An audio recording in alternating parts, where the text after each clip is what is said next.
അടച്ച് മൂലയിൽ പോയി ഉറങ്ങുമായിരുന്നു. കഴിഞ്ഞ സീസണിൽ 50 ദിവസം കഴിയുന്നത് വരെയും ആ ഷോ ശോകമയമായിരുന്നു. ആരാ ശോകമയമാക്കിയത്? Asianet, Bigg Boss. അവർ വളരെയധികം പ്രതീക്ഷയോടുകൂടി സെലക്ട് ചെയ്ത ഈ കണ്ടസ്റ്റൻസ് അവിടെ പോയിരുന്ന് ഗ്രൂപ്പ് കൂടി സ്വറയും പറഞ്ഞ് ഉമ്മ വെച്ച് കളിച്ച് തമ്മിൽ അങ്ങോട്ടും ഇങ്ങോട്ടും കുത്തലും മാന്തലും ചീണ്ടലും വെച്ചിട്ട് ഒരു കണ്ടന്റ് പോലും കൊടുക്കാതെ കാര്യങ്ങളൊന്നും പറ്റില്ല. പേടിച്ചിട്ട് ആരെങ്കിലും കുറ്റം പറയും, ജനങ്ങൾ ദേഷ്യപ്പെടും, അല്ലെങ്കിൽ കുഴപ്പമുണ്ടാകും എന്നൊക്കെ പറഞ്ഞുകൊണ്ട് ഏതെങ്കിലും മൂലയിൽ പോയിരുന്നു സ്വറയും പറഞ്ഞിരുന്ന എങ്ങനെ ഈ പ്രോഗ്രാം ജയിക്കുക? അപ്പൊ ഫസ്റ്റ് അല്ല, first and second season. First season ആരും കണ്ടില്ല, കുറച്ചുപേരെ കണ്ടോളൂ. Second season, the real Bigg Boss season. ലോകം മൊത്തം ബിഗ് ബോസ് എന്ന് പറയുന്ന ഷോ മലയാളം ജനകീയമാക്കാൻ ദൈവം അനുഗ്രഹിച്ച് എനിക്കൊരു ഭാഗ്യം കിട്ടി. അഭിമാനത്തോടെ തന്നെ ഞാൻ പറയുന്നു, ജനങ്ങളുടെ ഒരു വിന്നർ എന്നുള്ളത്. ഇപ്പൊ നിങ്ങൾ വിചാരിച്ചാൽ, നിങ്ങൾ പറഞ്ഞാൽ ആരായിരിക്കും സീസൺ 2 വിന്നർ? പറയും. ഞാൻ തന്നെയാണെന്നാണ് ജനങ്ങളുടെ വിന്നർ. അതാണ് എൻ്റെ ഏറ്റവും വലിയ ഭാഗ്യം. നമുക്കിപ്പോൾ ഒരു വലിയൊരു ഫ്ലാറ്റ് കിട്ടിയില്ല, അല്ലെങ്കിൽ ഒരു കിരീടം തലയിൽ വെച്ചില്ല, ട്രോഫി പിടിച്ചില്ല, അതൊന്നും കാര്യമില്ല. കോടിക്കണക്കിന് മലയാളികൾ, കേരളത്തിൽ മാത്രമല്ല, UAE, GCC, അമേരിക്ക, ഓസ്ട്രേലിയ, എത്രയോ സ്ഥലങ്ങളിൽ അത്രയും മെമ്പേഴ്സ്, സഹോദരങ്ങൾ അവരുടെ നെഞ്ചിലേറ്റി അവർ ഇന്നും വല്ലപ്പോഴും കൂടിയാണ്. ഇപ്പൊ കഴിഞ്ഞ ഞാൻ പാലക്കാട് നിന്ന് വർക്ക് കഴിഞ്ഞാണ്. പാലക്കാട് ഞാൻ ലുലു മാളിൽ ചെന്നപ്പോഴത്തേക്ക് 3 വർഷം 4 വർഷം ബിഗ് ബോസിൽ കണ്ടിട്ടുള്ള എന്നെ ഓടി ഒന്ന് കെട്ടിപ്പിടിക്കുക, സെൽഫി എടുക്കുക. അവർ മറന്നിട്ടില്ല. ആലോചിച്ചിരിക്കുക, ഇപ്പൊ ഞാൻ ഇറങ്ങിയതല്ല. അപ്പൊ ഞാൻ അവരിൽ ഒരാളാണ്. Season 2 real Bigg Boss season ആയിരുന്നു. പക്ഷെ അത് കഴിഞ്ഞതിന് ശേഷം സീസൺ 3, സീസൺ 4, സീസൺ 5 എല്ലാം കോപ്പിയടിയും പതുങ്ങിയിരിക്കലും അഡ്ജസ്റ്റ്മെന്റ് രാഷ്ട്രീയം നമ്മൾ പറയില്ലേ, അങ്ങനെയൊക്കെ നിന്നിട്ട് ഇപ്പൊ ഈ സീസൺ 5 തന്നെ നോക്കാം. അഖിൽമാരും ഷിജുവും രണ്ടുപേരും. ഷിജു എന്തെങ്കിലും മുമ്പോട്ട് വന്നു? എനിക്കത് ചോദിക്കാം. കാരണം എൻ്റെ കുടുംബമാണ് ബിഗ് ബോസ് എന്ന് പറയുന്നത്. എന്നെ ഞാൻ ആക്കിയത് ബിഗ് ബോസാണ്, എന്നെ ലോകത്ത് അറിയപ്പെടുത്തിയത് ബിഗ് ബോസാണ്. അപ്പൊ ആ ബിഗ് ബോസിന് വേണ്ടി നമ്മൾ ഫൈറ്റ് കളിക്കണം. മരിച്ച് വേണ്ടേ? നിങ്ങളാണ് നമുക്കൊരു അവസരം തരികയാണ്. നിങ്ങളൊരു സിനിമ പ്രൊഡ്യൂസ് ചെയ്യുന്നു, അതിലൊരു ക്യാരക്ടർ വരുമ്പോൾ ഞാൻ മരിച്ച് ചെയ്യണം, ഉറപ്പായി ചെയ്യണം. എത്ര വൈകി നമ്മൾ കട്ടക്ക് ചെയ്യണം. അതാണ് ആ പ്രോഗ്രാം വിജയിപ്പിച്ചു കൊടുക്കാനായിട്ട് ശ്രമിക്കുക. ഇപ്പൊ നിങ്ങൾ എന്നോട് ഈ ചോദ്യം ചോദിക്കുമ്പോൾ ഞാൻ ഒരു ആഴകുഴമ്പനായിട്ടൊക്കെ പറഞ്ഞിട്ട് പോയാൽ എങ്ങനെയിരിക്കും? നിങ്ങൾ ടെലികാസ്റ്റ് പോലും ചെയ്യോ? ഇല്ല. അപ്പൊ ഇത് നിങ്ങൾക്ക് അത് തന്നെയാണ് സംഭവമുള്ളത്. അപ്പം ഷിജു എന്ന് പറഞ്ഞ് അഖിൽ മുമ്പോട്ട് വരട്ടെ. അഖിൽമാരാർ യഥാർത്ഥത്തിൽ ഒന്ന് ഉണർന്നത് എപ്പോഴാണ്? ഞങ്ങളെപ്പോലെയുള്ള ചലഞ്ചേഴ്സ് 4 പേര് ചെല്ലുന്നു, അപ്പൊ പുള്ളി ഉണർന്നു. പിന്നെ അത് കഴിഞ്ഞിട്ട് അദ്ദേഹത്തിന്റെ ഫാമിലി മക്കളും വന്നു. മോള് രണ്ട് മക്കൾ വന്നു കഴിഞ്ഞോടുകൂടിയാണ് പ്ലേറ്റുകൾ അങ്ങോട്ട് പോയി. ഇതല്ലേ സത്യം? ആലോചിച്ച് നോക്ക്. ഒരു സത്യം വിളിച്ച് പറയാൻ ഒരിക്കലും നമ്മൾ പേടിക്കേണ്ട ആവശ്യമില്ല. നമ്മളാരുടെയും മോഷ്ടിക്കുന്നൊന്നുമില്ല. അപ്പൊ ബിഗ് ബോസ് സീസൺ 3, 4, 5 എല്ലാം ശോകമുഖമായിട്ടാണ് എനിക്ക് തോന്നിയത്. പ്രത്യേകിച്ച് Bigg Boss season 5 utter failure ആയിരുന്നു. ഏകദേശം 50-60 ദിവസം വരെ.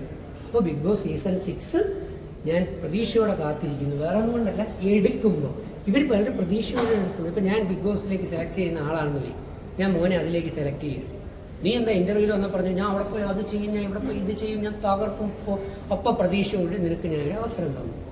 നീ അവിടെ കയറിയതിന് ശേഷം കട്ടന്റെ പുറകിൽ ഒളിച്ച് കളിച്ച് ഞാൻ എന്ത് ചെയ്യ? ഞാൻ പെട്ടില്ലേ നിന്നെ? അപ്പൊ വേണ്ട എന്താണ് ചെയ്യില്ലേ? അപ്പോഴേ വലിച്ചെടുത്ത് ദൂരക്കളാണ്. ശരിയല്ലേ? കാരണം നല്ല മിടുക്കരി പിള്ളേർ വിളിയിപ്പോണ്ട്, നല്ല ടാലന്റഡ് പിള്ളേർ വിളിയിപ്പോണ്ട്. ഈ കൊണ്ടുപോയ എണ്ണം മാത്രം അവിടെ നിർത്തി തീറ്റി പോറ്റി അതിനെ വളർത്തി ഉയർത്തി കൊണ്ടുവരേണ്ട ആവശ്യമൊന്നുമില്ല. അത് തന്നെ ഞാൻ പറയുന്നു. കൊള്ളൂല്ലേ? അടുത്ത ആഴ്ച ദൂരക്കളാണ്. ഡബിൾ എലിമിനേഷൻ, പൊക്കിയിട്ട് വിളി വേണം. അടുത്ത 2 പേരെ കേട്ടണം. ശരിയല്ലേ? പക്ഷെ ഷിജുവിനെ നിർത്തിയത് ജനങ്ങൾ തന്നെയാണ്. ഷിജുവിനെ നിർത്തിയില്ലേ എന്നല്ല, ഷിജു അഖിലിന്റെ നിഴലായി ബാക്കിലായി പോയി എന്നാണ് ഞാൻ പറയുന്നത്. ശരിയല്ലേ? അതാണ് ഉറക്കപ്പറ. അതെ, ജനം നിർത്തിയില്ല എന്നുള്ള രണ്ടാമത്തെ കാര്യം. ഷിജു അതൊന്നും അല്ല. ഷിജുവും തന്നെ തുറന്നു പറഞ്ഞിട്ടുണ്ട്, എനിക്ക് 100 ദിവസം നിൽക്കണമെന്നുള്ള ആഗ്രഹം മാത്രമേ ഉള്ളൂ. ഇത്രത്തോളം ക്ഷമ എനിക്കുണ്ടോ ഇല്ലയെന്ന് ഞാൻ ഭാര്യയോടൊന്ന് മത്സരിക്കാൻ വന്നതാണെന്നൊക്കെ ഇടയ്ക്ക് പറഞ്ഞില്ലേ? ഇടയ്ക്കൊക്കെ പറഞ്ഞിരുന്നു. അത്രേ ഉള്ളൂ. ഷിജു അങ്ങോട്ട് നല്ല പവർഫുൾ ആയി കഴിഞ്ഞാൽ വേറൊരു ലെവലിലേക്ക് ഷിജു പോയേനെ. അപ്പം അതൊന്നും നടന്നില്ല. അപ്പം ഞാൻ പറഞ്ഞു വന്നത് സീസൺ 6 കുറിച്ചാണെങ്കിൽ നല്ല മിടുക്കരയിടുക. പക്ഷെ മിടുക്കരെങ്ങനെയാണ് വരണത്? ഇപ്പം തകർക്കാന്ന് പറഞ്ഞാൽ വരണത്. അപ്പം അകത്ത് കയറി നമ്മൾ ഫൈറ്റ് ചെയ്യേണ്ടി വരും ചില കാര്യങ്ങൾ. സീസൺ 5 ഞാൻ അകത്തോട്ട് കയറിയപ്പോൾ എന്താ ചെയ്യുക? ഞാനും റോബിനും അകത്തോട്ട് കയറി, അല്ലേ? ശരിയല്ലേ? ഉണ്ടല്ല? ശരിയാണ്. അദ്ദേഹം കയറി എന്ത് ചെയ്തു? അദ്ദേഹം അല്ലാതെ കളിക്കണ മാത്രമേ നമ്മൾ കണ്ടുള്ളൂ. അല്ല, അദ്ദേഹം അതിനകത്ത് അലറിയൊന്നും വിളിച്ചില്ല. കയറിയ സമയത്ത് അങ്ങനെയൊന്നും അദ്ദേഹത്തിന് കുറ്റം പറയരുത്. അദ്ദേഹം അകത്ത് കയറിയപ്പോ എന്താ ചെയ്തത്? വളരെ സൈലന്റ്. അത്രയും. ഞാൻ ആ പടി അങ്ങോട്ട് കയറിയ സമയം തൊട്ട് എന്താ ചെയ്തത്? ആക്റ്റീവായിട്ടാണ്. ഞാൻ എന്തിനാ അവിടെ ഉണ്ട് തിന്ന് കിടന്ന് സുഖമായിട്ട് പുതപ്പ് മൂടി കിടന്ന് വല്ല അവർ തിന്നേണ്ട ആഹാരമൊക്കെ ഞാൻ കഴിച്ചിട്ട് സൂചിച്ച് വരാനാ എന്നെ അങ്ങോട്ട് അയച്ചത്? ആണോ? അല്ല, എനിക്ക് നല്ല റേറ്റിംഗ് ആയിരുന്നു, ഹൈ റേറ്റിംഗ് ആയിരുന്നു എനിക്ക് ആ 4 ദിവസം എന്ന് പറയുന്നത്. അറിയാമോ, ഞാൻ പെർ ഡേ 5 ലക്ഷം ചോദിച്ചു. പക്ഷെ അത്രയും തന്നില്ലെങ്കിൽ എനിക്ക് ഒട്ടും തെറ്റില്ലാത്ത നല്ല എമൗണ്ട് തന്നിട്ടാണ് ഞാൻ പോയത്. ഞാൻ അവിടെ പോയത് ഗോലി അടിച്ചുകൊണ്ടിരുന്നത്. എത്ര തന്നത്? എത്ര തന്നത് മനസ്സിലായി? ഞാൻ പോയി ഗോലി അടിച്ചുകൊണ്ടിരുന്നാൽ മതിയോ? പോരാ. എനിക്ക് നിങ്ങൾ പൈസ തന്ന, അല്ലെങ്കിൽ നിങ്ങൾ എന്നെ ഒരു ജോലി ഏൽപ്പിക്കുമ്പോൾ ഞാൻ നിങ്ങളുടെ വീട്ടിൽ പുരയിടത്ത് കിളയ്ക്കാൻ വരികയാണ്. ഞാൻ വന്ന് വെട്ടി ചുമ്മാ ഉഴപ്പി ഇരുന്ന വൈകുന്നേരം ആകുമ്പോൾ എനിക്ക് 750,000 രൂപ തരുമോ? ഇല്ല. നീ ഒന്നും ചെയ്തില്ലല്ലോ എന്നല്ലേ പറയൂ. വേണമെങ്കിൽ നീ വന്ന് വന്ന മോൻ്റെ പേര് ആനസ് പറയുന്ന ഉച്ചയാവും നീ നിർത്തി പൊക്കോ, ഉച്ചവരെയുള്ള ശമ്പളം വാങ്ങിച്ചു അല്ലേ? പക്ഷെ അന്യ സംസ്ഥാന തൊഴിലാളികൾ ഇവിടെ വന്ന് മാട് പോലെ പണിയുന്നുണ്ട്, അല്ലെ കട്ടയ്ക്ക് പണി ചെയ്യുന്നുണ്ട് അല്ലേ? അതെ, നമ്മുടെ കൂട്ടത്തിലുള്ള വലിയ ഉഴപ്പന്മാരായി തുടങ്ങി. അവിടെയാണ് പ്രശ്നം. ഞാൻ ഉഴപ്പനല്ല, ഞാൻ ഹാർഡ് വർക്കറാണ്, ഹെവി ഹാർഡ് വർക്കറാണ്. എൻ്റെ ഏറ്റവും വലിയ സ്വപ്നം ഓസ്കാർ എന്ന് പറയുന്ന ഒരു അവാർഡ് വാങ്ങിച്ചുകൊണ്ട് ഞാൻ ഇറങ്ങും.